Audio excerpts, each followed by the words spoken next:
Hello friends, स्वागत है आपका मेरे चैनल पर। आज हम आपके लिए लेके आए हैं पोहा और बेसन का बहुत ही ज़्यादा मज़ेदार चटपटा कुरकुरा और करारा नाश्ता। इस नाश्ते की खासियत ये है कि आप इसे एक बार बनाकर पूरे महीने स्टोर कर सकते हैं और बहुत ही कम चीज़ों से बन जाता है। जो चीज़ें हम इस्तेमाल करेंगे वो हर किचन में आपको गारंटी के साथ मिलती ही है। तो इस रेसिपी को जरूर ट्राई करना। रेसिपी पसंद आए तो वीडियो को लाइक कर देना, शेयर कर देना। अगर आप हमारे चैनल पर नए हैं तो हमारे चैनल को जरूर सब्सक्राइब कर लेना, साथ ही नोटिफिकेशन बेल को ऑन करना ताकि जैसे ही वीडियो अपलोड करूँ आपको नोटिफिकेशन मिल पाए सबसे पहले और आप हमारी आसान रेसिपी का फायदा उठा पाए सबसे पहले। तो यहाँ पे देखिए मैंने लिया है पोहा। कुछ लोग इसे चूरा ही बोलते हैं। अगर इसका कोई नया नाम हो तो कमेंट बॉक्स में जरूर बताना और साथ में जगह का नाम लिखना मत भूलना कि इसे इस जगह पे ये बोला जाता है। यहाँ पे मैंने लिया है बेसन। दोनों की मात्रा मैंने इक्वल रखी है। दोनों की कटोरी भी हमारी इस बार सेम है, क्योंकि बहुत बार कमेंट आता है कि आप सारा मेजरमेंट सेम कटोरी से लिया कीजिए। तो इस बार मैंने इस चीज का ख्याल रखा है। दोनों ही कटोरी हमारी इक्वल है और दोनों का साइज बिल्कुल परफेक्ट है। तो यहाँ पे देखिए सेम है। तो यहाँ पे देखिए बेसन मोटा महीन जो भी हो आप इस्तेमाल कर सकते हैं। पोहा अगर आपके पास मोटा वाला हो तो काफी अच्छा रिजल्ट आएगा, अगर नहीं है तो पतले वाले के साथ ही बना सकते हैं। तो चलिए बनाना शुरू करते हैं। तो एक बड़े साइज का बर्तन लेंगे, उसके अंदर हम छन्ना रखेंगे और यहाँ पे हम अपना पोहा डाल देंगे और इसको हम अच्छे से वॉश करेंगे, क्योंकि इसमें काफी धूल मिट्टी लगी होती है और वॉश किए बिना आपको नहीं इस्तेमाल करना है। तो यहाँ हम 3 से 4 पानी इसे अच्छे से वॉश करेंगे इस तरह से मल के, ताकि जो धूल मिट्टी हो वो निकल जाए। और अब हम क्या करेंगे, इसको हम ऐसे ही छोड़ देंगे, पानी में डुबोना नहीं है। और 5 मिनट बाद हमारा पोहा अपने आप फूल जाएगा। हमें बहुत ज़्यादा नहीं फुलाना है। तो चलिए जब तक ये पोहा फूल रहा है हम आगे का काम कर लेते हैं और इसको यहीं पे छोड़ देते हैं। चलते हैं गैस की तरफ। तो फ्रेंड आ गए हैं गैस की तरफ। हमने एक पैन लिया है, आप चाहे लोहे का लीजिए, एल्युमिनियम का लीजिए या नॉन स्टिक लीजिए। जो भी पैन या बर्तन इस्तेमाल कीजिए थोड़ा सा भारी होना चाहिए, ताकि आपका जो मसाला है जो हम बनाने वाले हैं वो जले ना। तो यहाँ पे हम 2 चम्मच डालेंगे कच्ची मूंगफली और यहाँ पे हम मूंगफली को अच्छे से भूनेंगे। तो यहाँ पे हमें धीमी धीमी आंच पर मूंगफली को हल्का सा कलर आने तक भूनना है, जलाना नहीं है। हल्की हल्की सी चिट्टी आनी चाहिए। अगर आपके पास भुनी हुई मूंगफली हो तो आप उसका भी इस्तेमाल कर सकते हैं, लेकिन उसको इस्तेमाल करने से पहले हल्का सा गर्म जरूर कर लेना। तो धीमी धीमी आंच पर हम मूंगफली को भून लेते हैं। तो फ्रेंड देखिए मूंगफली पे हमारी हल्की हल्की सी चिट्टी आना शुरू हो चुकी हैं, बस इतना काफी है। अब इसमें हम डालेंगे 1 चम्मच तक भरकर साबुत जीरा और इसके साथ ही हम इसमें डालेंगे 1 चम्मच मोटी वाली जो सौंफ होती है खाने वाली ये, और इसी के साथ हम इसमें डालेंगे 2 चुटकी हींग, और हींग से बहुत ही अच्छा टेस्ट भी आएगा। और अब इसमें हम डालेंगे 1/2 टीस्पून तक व्हाइट तिल। तो तिल बहुत जल्दी उछलती है, इसीलिए हमें इसको धीमी धीमी आंच पर अच्छे से भूनना है। ये देखिए इस तरह से। यहाँ पे मसालों को जलाना नहीं है, बस हल्का सा भूनना है ताकि मसालों में से अपना ऑयल निकल जाए और मसाला बहुत ही अच्छी खुशबू छोड़ने लगे। तो यहाँ पे देखिए सारी चीजें चटकना शुरू हो चुकी हैं। अब इसके अंदर हम क्या डालेंगे आपको बताते हैं। तो फ्रेंड अब इसके बाद हम इसमें डालेंगे अदरक, जो हमारी 2 इंच की अदरक थी जिसको मैंने 2 भागों में डिवाइड कर लिया है। अगर आप अदरक नहीं खाते तो आप मत डालना, लेकिन अगर खाते हैं तो जरूर डालना, इससे बहुत ही अच्छा टेस्ट आता है। और अब इसमें हम डालेंगे 2 कलियां लहसुन की, काफी है, ज्यादा लहसुन मत डालना। और 2 ग्रीन चिली को इस तरीके से तोड़कर डालेंगे और इसको हम लास्ट में इसलिए डालेंगे क्योंकि हमें इसे बहुत ज़्यादा नहीं पकाना है। अब गैस का जो फ्लेम हमारा लो है उसी फ्लेम पे हम इसको 10 सेकंड भून लेंगे, ज़्यादा नहीं, ताकि जो इसके अंदर का मॉइस्चर है वो ख़त्म हो जाए। तो देखिए सारे मसाले हमारे अच्छे से भुन गए हैं। अब हमने गैस के फ्लेम को बंद कर दिया है और इसे निकालकर हम ठंडा करेंगे। गरम हम नहीं इस्तेमाल करेंगे। तो चलिए इसे रख देते हैं। जब तक ये ठंडा हो रहा है हम दूसरा काम कर लेते हैं। तो फ्रेंड देखिए आ गए हम पैन की तरफ और यहाँ पे अब हम उसी पैन में जिसमें हमने मसाला भुना था उसमें अपना बेसन डालेंगे। ना हम घी डाल रहे हैं, ना बटर डाल रहे हैं, ना ऑयल डाल रहे हैं, हम इसे ड्राई रोस्ट करेंगे। तो यहाँ पे देखिए मैंने बेसन डाल दिया है और बेसन को हम धीमी धीमी आंच पर अच्छे से 2 से 3 मिनट तक भूनेंगे। और बेसन को भूनते समय आपको ख्याल ये रखना है कि हाथ को रोकना नहीं है, कंटिन्यू चलाते रहिए बेसन। और जो बर्तन लीजिए वो भारी लीजिए, फिर से बता रहे हैं, नहीं तो आपका मसाला और बेसन बहुत जल्दी जल जाता है। तो यहाँ पे देखिए मैं कंटिन्यू चलाते हुए इसे भून लूंगी। और यहाँ पे बेसन को बहुत ज़्यादा नहीं भूनना है, इतना भूनना है कि इसका कच्चापन निकल जाए और एक प्यारी सी खुशबू बेसन में से आने लगे। तो यहाँ पे देखिए कंटिन्यू चलाते हुए ही मैं भून रही हूँ और आपको भी इसी तरीके से भूनना है। जब आप इसे लगे कि आधा भून चुके हैं तब इसमें आप डाल दीजिए टर्मरिक पाउडर, तो टर्मरिक पाउडर को पकाने में सबसे ज़्यादा टाइम लगता है मसाले में, इसीलिए मैंने इसको पहले डाला है और इसको भी हम अच्छे से भून लेंगे। अगर आपकी हल्दी कच्ची होती है तो टेस्ट अच्छा नहीं आता है, तो इसीलिए आपको हल्दी को बेसन के साथ ही भूनना है। और सारे मसाले आप कच्चे डाल सकते हैं, लेकिन आप हल्दी को अगर कच्चा डाल देंगे तो अच्छा टेस्ट नहीं आएगा। तो फ्रेंड देखिए हमारा बेसन बहुत ही अच्छे से भुन गया है। अब इसमें हम डालेंगे थोड़ी सी कुटी हुई लाल मिर्च, चौथाई चम्मच, क्योंकि हम हरा मिर्च भी इस्तेमाल कर रहे हैं इसीलिए हमने लाल मिर्च कम डाला है। अगर आपने हरा मिर्च नहीं डाला है तो आप लाल मिर्च की मात्रा को बढ़ा सकते हैं। तो यहाँ पे देखिए हमने लाल मिर्च को लास्ट में डाला है और 10 सेकंड भुनने के बाद हमारा बेसन बढ़िया तरीके से भुन गया है। और लेकिन इसे बिल्कुल भी जला नहीं है, देखिए आपका भी बिल्कुल भी नहीं जलना चाहिए। अब इसको हम फटाफट एक बर्तन में ट्रांसफर कर लेंगे, इसमें नहीं छोड़ेंगे, नहीं तो ये काला हो जाएगा। तो फ्रेंड देखिए इस तरह से ट्रांसफर कर दिया, इसको हम साइड में रख देंगे। और ये देखिए जो हमने मसाला बना के रखा था ये बिल्कुल अच्छे से ठंडा हो गया है, और जब ठंडा हो जाएगा तभी इस्तेमाल करेंगे। और अब इसको हम कैसे इस्तेमाल करेंगे, ये जो कूटने वाला होता है इसके अंदर हम इसको ट्रांसफर करेंगे। अगर आपके पास ये ना हो तो आप इसे मिक्सर जार में डाल सकते हैं, यानी मिक्सर जार में डालकर एक बार से मिक्सर को चलाइएगा बस। लेकिन अगर आप इस तरीके से इसको कूटेंगे तो उसका टेस्ट बिल्कुल अलग आता है, देसी टेस्ट आता है। तो यहाँ पे हम इसको बहुत ज़्यादा बारीक नहीं करेंगे, हल्का हल्का सा कूट लेंगे बस। तो फ्रेंड देखिए इस तरह से मैंने इसको कूट लिया। अभी आपको दिखाते हैं कैसा किया है। ये देखिए कटोरी में ट्रांसफर करके आपको दिखा देते हैं कि इसे किस तरीके से करना है, ताकि आपको समझ में आ जाए कि इसे बहुत ज़्यादा बारीक मत करना, नहीं तो टेस्ट अच्छा नहीं आएगा। इस तरीके से जब आप करेंगे तो जब आप इसको खाएंगे मसाले को किसी भी रेसिपी में डाल के, तो उसका क्रश जो मूंगफली का होता है वो आपको महसूस होगा। तो देखिए इस तरह से मसाला हमारा रेडी हो चुका है। अब हम आगे का काम करेंगे। तो फ्रेंड देखिए जो हमने पोहा रखा था छन्ने में, उसको मैंने इस तरह से एक बड़े साइज के बर्तन में ट्रांसफर कर लिया है। और देखिए बिल्कुल खिले खिला सा है। अगर आप इसमें पानी डाल देते थे तो ये चिपचिपा हो जाता है। और अब इसमें हम डालेंगे अजवाइन।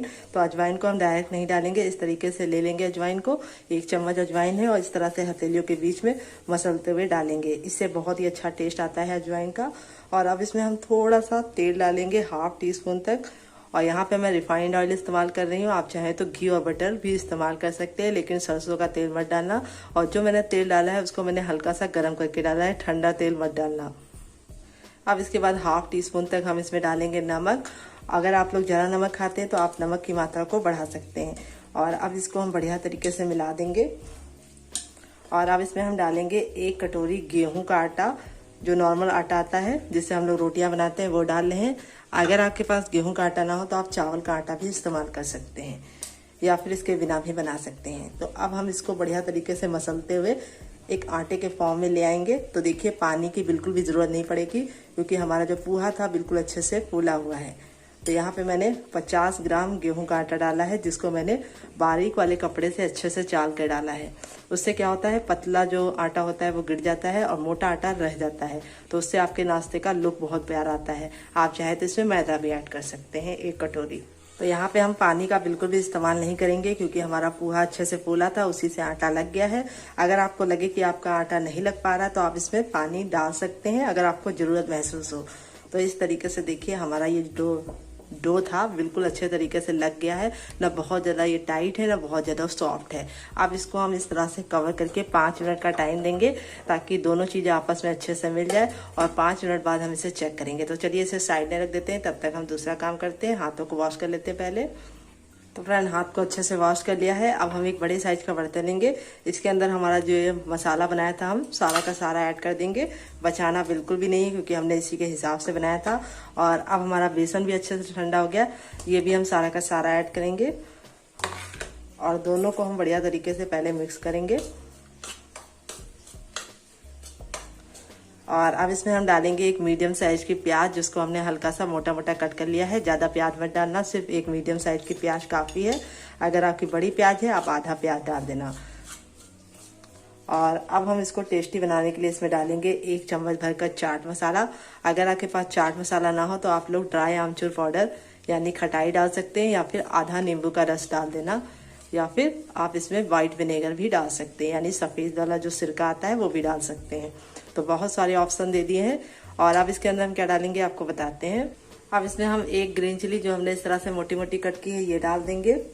अब हम नाश्ते की जान प्लस हरा धनिया डालेंगे। अगर आपके पास हरा धनिया ना हो तो आप इसकी जगह पे कड़ी पत्ता कड़ी पत्ता जो ताजा वाला होता है वो डाल सकते हैं, जिसको मीठी नींबू भी बोलते हैं। तो यहाँ पे मैंने थोड़ा सा हरा धनिया ज़्यादा डाला है क्योंकि मुझे हरा धनिया काफ़ी ज़्यादा पसंद है।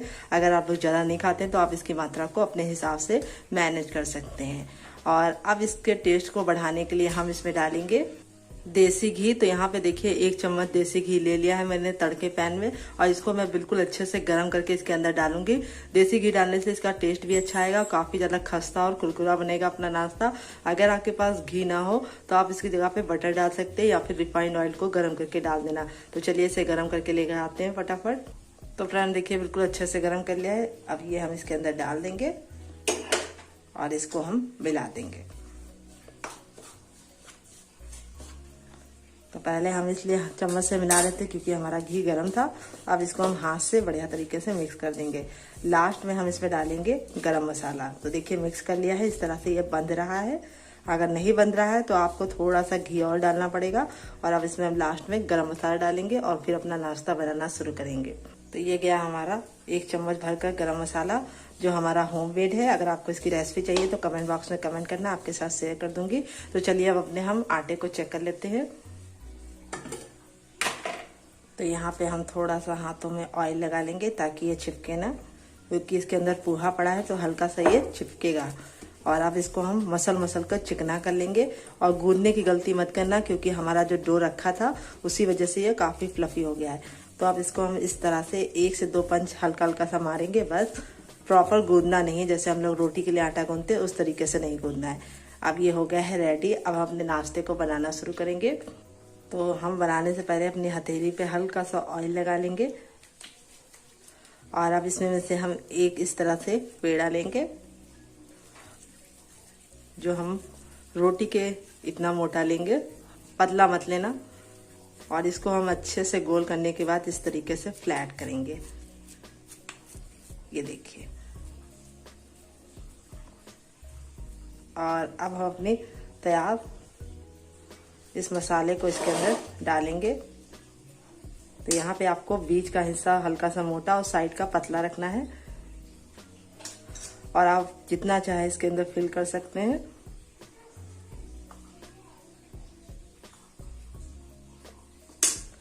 और अब हम इसको अच्छे से बंद करेंगे। तो ऊपर की तरफ पुश करते हुए इस तरह से हमें इसको लॉक कर देना है और इसको बंद करना है। बिल्कुल बढ़िया तरीके से हम बंद कर देंगे। ये देखिए हो गया बंद। कहीं से खुला नहीं रहना चाहिए, नहीं तो आपको बनाने में दिक्कत हो जाएगी। ये देखिए इस तरह से आपको इसको बंद कर देना है।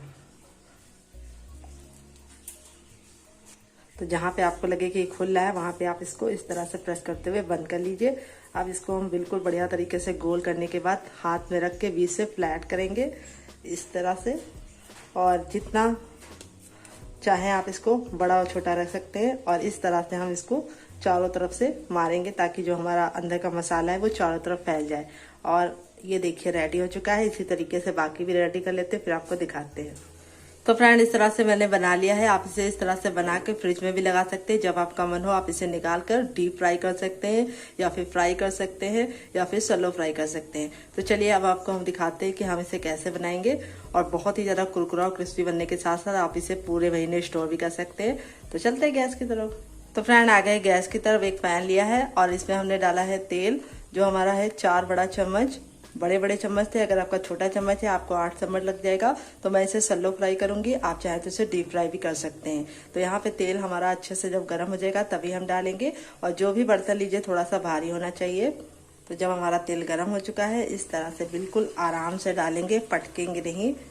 ये देखिए इस तरह से। अगर आप ऊपर से डालते हैं तो आपको जलने का भी खतरा रहता है। इस तरह से बिल्कुल आराम से डालिए। अगर आपका पैन छोटा है तो आप इसे 2 बैचेस में बना सकते हैं। तो यहाँ पे देखिए इस तरह से डालने के बाद आपको गैस के फ्लेम को मीडियम रखना है और मीडियम फ्लेम पर इसे 2 मिनट तक धीमी आंच पर अच्छे से पकाना है।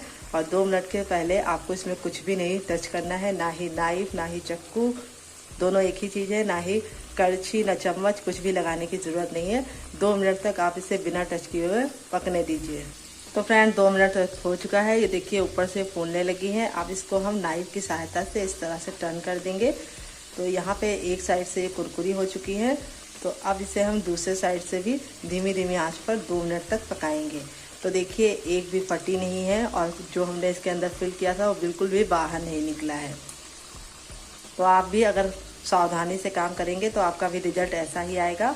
तो चलिए अब इसे दूसरे साइड से पकाने के बाद आपसे मिलते हैं। तो फ्रेंड दूसरे साइड से भी ये डन हो चुकी है। अब इसको हम फटाफट निकाल लेंगे। तो यहाँ पे देखिए इसका कलर कितना प्यारा आया है और फिर आपको हम सर्व करके अब दिखाते हैं। ये देखिए।